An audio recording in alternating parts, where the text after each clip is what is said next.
Pertemuan Ganjar Megawati menjadi perhatian di tengah belum diumumkannya calon presiden dari PDI Perjuangan.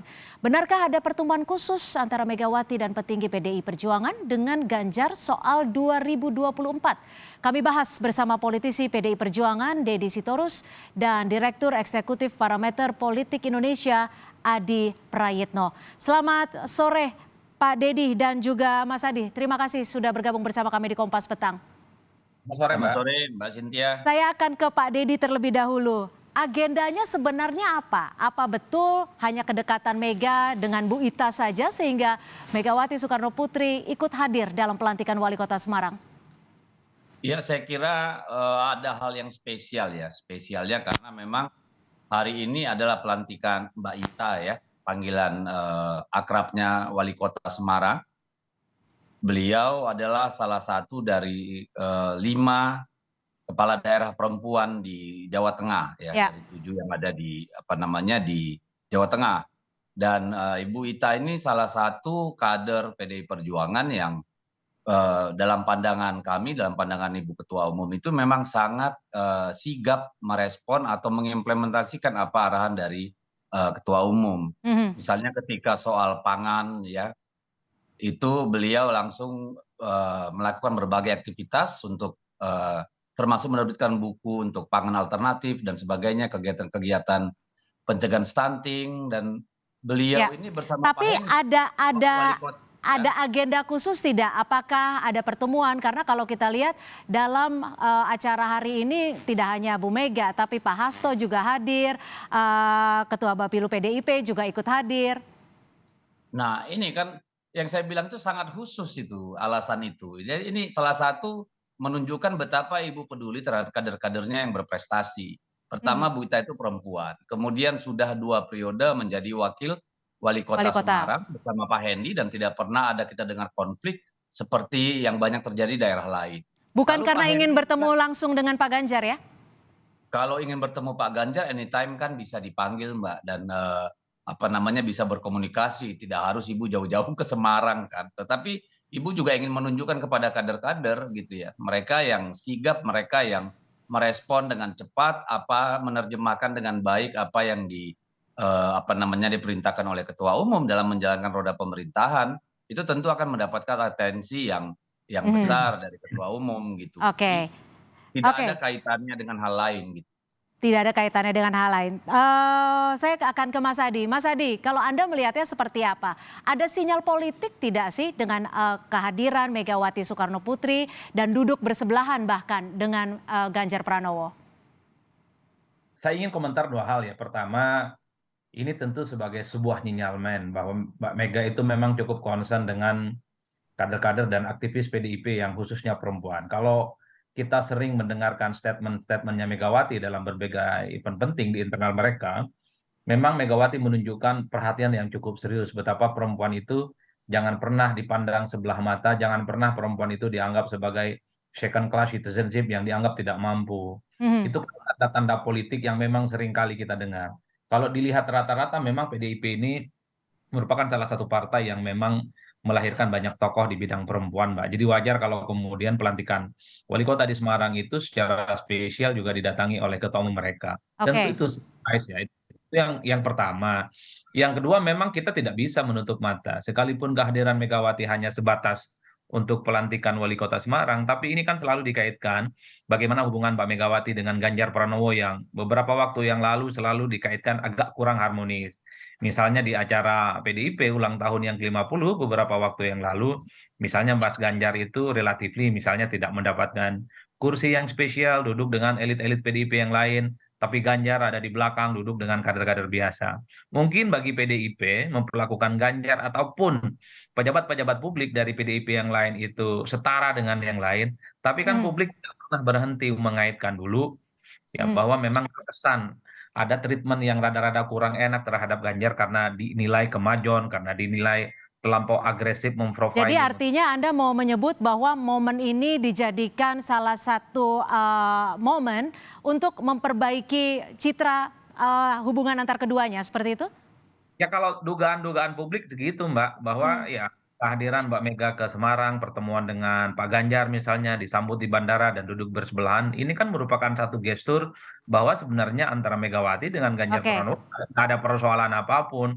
Ya, Jadi tapi tidak kalau perlu Mas Adi, kalau Anda memprediksinya pertemuan ini memungkinkan tidak sih ada pertemuan yang lebih spesifik gitu mungkin untuk membahas pencalonan Capres 2024 dari Partai PDIP?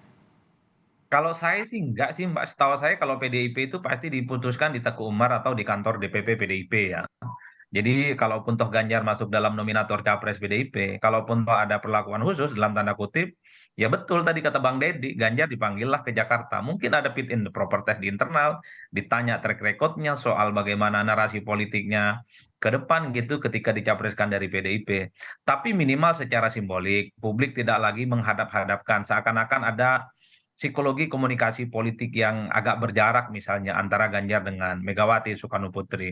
Hmm. Biasanya kan Mbak Mega itu kalau nggak suka sama orang dalam tanda kutip ya, dia tidak hadir, Pak. Gestur tubuhnya kan kelihatan nggak nyaman misalnya. Itu kan orang Jawa sepertinya begitu. Tapi kalau ngelihat gesturnya Megawati, duduk bersebelahan, juga sempat ngobrol dengan Ganjar, rasa-rasanya hubungan keduanya itu baik-baik saja. Publik saja yang riuh rendah, Mhm. seakan-akan keduanya. Toh di end of the day-nya, Ya, persoalan pencapresan itu ya Megawati yang menentukan, bukan yang lainnya. ya. Kan itu sebenarnya secara simbolik yang bisa ditebak. Mbak Ganjar dengan Megawati nggak ada persoalan apapun. Oke, saya akan ke Pak Deddy. Kembali ingin memastikan kalau dari parpol sendiri tidak ada isu-isu ataupun informasi terkait dengan pembicaraan khusus soal pencapresan. Saya kira bukan langgam Ibu Megawati ya untuk membicarakan calon presiden ke sana kemari gitu ya. Beliau pasti memanggil orang-orang yang dia percaya, memanggil para pakar-pakar, para sesepuh gitu ya, struktural partainya sebelum mengambil keputusan, merenungkan dan sebagainya. Itu gaya Ibu Megawati. Jadi tidak mungkin Ibu Megawati pergi ke sana kemari untuk bicara soal capres-capres. Yang Tap- kedua saya ingin merespon dulu nih yang dikatakan oleh Mas Adi Pray tadi ini karena sangat Hmm, penting. Di PDI Perjuangan itu kita beda dengan partai lain. Kalau di partai lainnya kalau ada tokoh populer, kalau ada kepala daerah itu seolah-olah menjadi apa namanya harus menjadi etalase. Kalau di kita tidak. Kalau di kita dari dulu hingga sekarang itu ya kepala daerah itu ketika ada acara seperti rakernas, kongres itu duduk di daerahnya ya, utusan daerahnya masing-masing. Jadi yang duduk di depan itu biasanya adalah para tamu, undangan gitu ya, lalu DPP partai atau kader-kader yang mendapat jabatan-jabatan publik gitu. Sementara kepala-kepala daerah itu selalunya bersama daerah, duduk bersama utusan dari masing-masing daerah. Jadi tidak ada perlakuan khusus. Dan itu dari dulu sampai sekarang. Maka kalau kemudian dipertanyakan, kenapa ya kemarin ulang tahun Oke, PDI Perjuangan tidak ada kursi khusus buat Pak Ganjar, tidak ada tumpeng dibagi ke Pak Ganjar, karena memang bukan adat kebiasaan PDI baik. Perjuangan gitu, karena kita Baik, semua tapi sama. saya ingin Pak Deddy dan juga Mas Adi kita sama-sama lihat seperti apa gestur keduanya saat pertemuan di Semarang. Kita sama-sama saksikan berikut ini. Sama kita hormati, kita muliakan. Saya kira yang hadir hari ini banyak yang kangen untuk bertemu. Profesor Dr. Hajah Megawati Soekarno Putri, terima kasih sudah hadir. Didampingi Pak Sekjen, Pak Hasto, dan seluruh jajaran DPP. Hadir juga Ibu, keberadaan Ibu di tengah-tengah kami ini adalah suntikan energi. Suntikan energi yang luar biasa bagi kita semuanya, wabil khusus kader PDI Perjuangan. Meskipun pasangan Hendi Ita saat itu diusung oleh banyak partai dan seluruh partai yang hadir, terima kasih hari ini. Pak Adi, suntikan energi. Tapi sebelum masuk ke suntikan energi, Bu Mega juga tampak tidak terlalu merespon ketika semua yang hadir bertepuk tangan. Anda melihatnya gesturnya seperti apa, Pak Adi? Ya, kalau saya membaca rata-rata ya, suara Ganjar Pranowo itu agak bergetar ya. Agak berbeda misalnya ketika pidato di berbagai tempat, ataupun kalau kita melihat di sejumlah medsos di mana Ganjar itu terlihat plong, nyaman gitu. Nah, di depan ketua umumnya, rada-rada agak hati-hati, mungkin takut ada diksi-diksi dan statement-statement yang agak kurang berkenan. Itu yang pertama. Yang kedua, saya kira memang Ganjar memberikan satu apresiasi, memberikan informasi bahwa semua yang hadir, terutama kader PDIP merasa senang gitu dengan kehadiran Megawati. Karena apapun judulnya Mbak, kalau kita belajar di PDIP, semoga tidak salah ya Bang Devi, memang satu-satunya veto player soal keputusan politik strategis dan penghormatan yang setinggi-tingginya itu selalu diberikan kepada ketua umum mereka, Megawati Soekarno Putri. Itu satu hal yang mungkin agak berbeda dengan partai politik yang lain. Itu yang sepertinya memang yang kemudian membuat Ganjar Pranowo itu saya lihat gesturnya memang cukup hati-hati, mungkin akan takut ada slip tongue dan seterusnya dan seterusnya. Yang kedua, Mbak Mega ini kan memang orangnya dingin ya orangnya. Dingin dalam arti memang tidak semua hal harus ditepuk tangani, tidak semua hal harus direspon secara ekspresif. Tapi setahu saya Mbak Mega itu selalu mencatat dari setiap apapun statement-statement yang muncul dari berbagai orang yang memberikan sambutan dan pernyataan-pernyataan politik.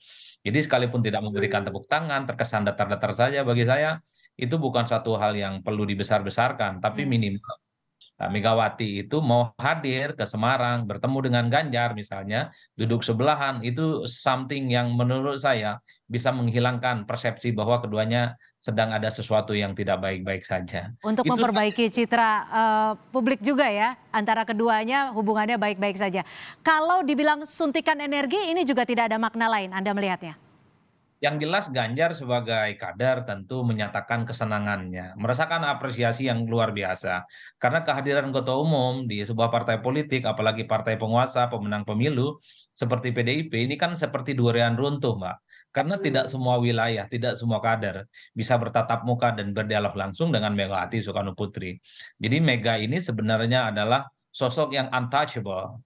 Ya nyaris tidak tersentuh ya dalam tanda kutip bagi semua kadernya. Jadi kader-kader yang spesial lah, kader-kader yang sebenarnya punya garis tangan, mampu berinteraksi langsung dengan Megawati. Jadi wajar kalau kemudian Ganjar dalam sambutannya menyatakan ini saat ada satu suntikan ya, semangat yang cukup luar biasa yang bisa melipat gandakan ya teman-teman PDIP dan Barisan Banteng di Semarang dan Jawa Tengah secara umum. Hmm. Ini adalah satu pujian yang cukup luar biasa yang disampaikan oleh Ganjar. Dia minimal ya tidak lagi ada persepsi-persepsi dan dugaan-dugaan bahwa Ganjar ini dalam tanda kutip kemajon dan seringkali misalnya tidak patuh terkait dengan Ya, kebijakan partai.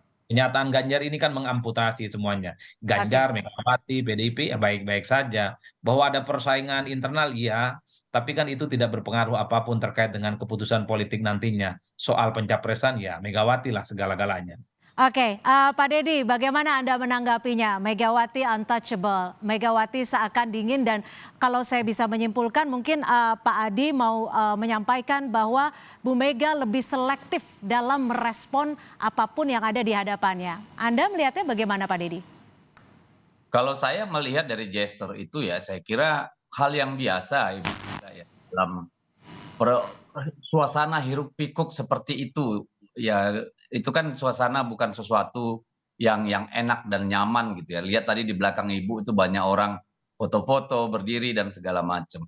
Tapi kalau Ibu Mega buka, kalau saya lihat dari tadi tarikan mata ketika Ibu disorot tuh ya, kalau dibuka maskernya saya kira Ibu biasa dan ya memang tidak berlebihan gitu ya. Karena memang kan kita yang punya persepsi ini yang kemudian menafsirnya bahwa itu seolah-olah awkward, canggung gitu. Tapi kalau saya tidak melihat itu gitu, karena sebenarnya begini, memang tadi yang disampaikan Bung Adi sebagian besar benar, tapi ada yang saya perlu sedikit koreksi gitu, bahwa Ibu itu kan baru setelah COVID ini jarang turun, sangat jarang ya. Baru kemarin kumpul secara besar-besaran sewaktu ulang Ya, tahun partai.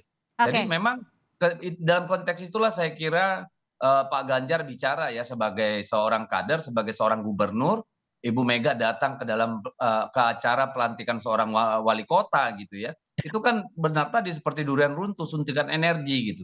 Apalagi ini kan kita mau memasuki tahun-tahun politik. Jadi memang juga kita harus akui bahwa ada situasi kebatinan tertentu yang kemudian membuat orang memandangnya berbeda-beda gitu. Coba lihat tuh Ibu Mega di situ lagi senyum, itu kalau dibuka saya yakin Ibu senyum itu gitu. Tapi kan susah kita Ya, menafsirkan kalau nggak tahu persis ya. baik, baik. Terima kasih Pak Deddy Sitorus, politisi dari PDI Perjuangan, dan Pak Adi Prayitno, Direktur Eksekutif Parameter Politik Indonesia. Kita nantikan apakah sinyal-sinyal politik yang saat ini mungkin telah dilakukan Bu Megawati dan juga bertemu dengan Ganjar Pranowo, akan ada pengumuman lanjutan, kita nggak tahu, tapi nanti kita akan simak selanjutnya. Terima kasih Pak Deddy dan juga Mas Adi sudah bergabung bersama kami di Kompas Petang.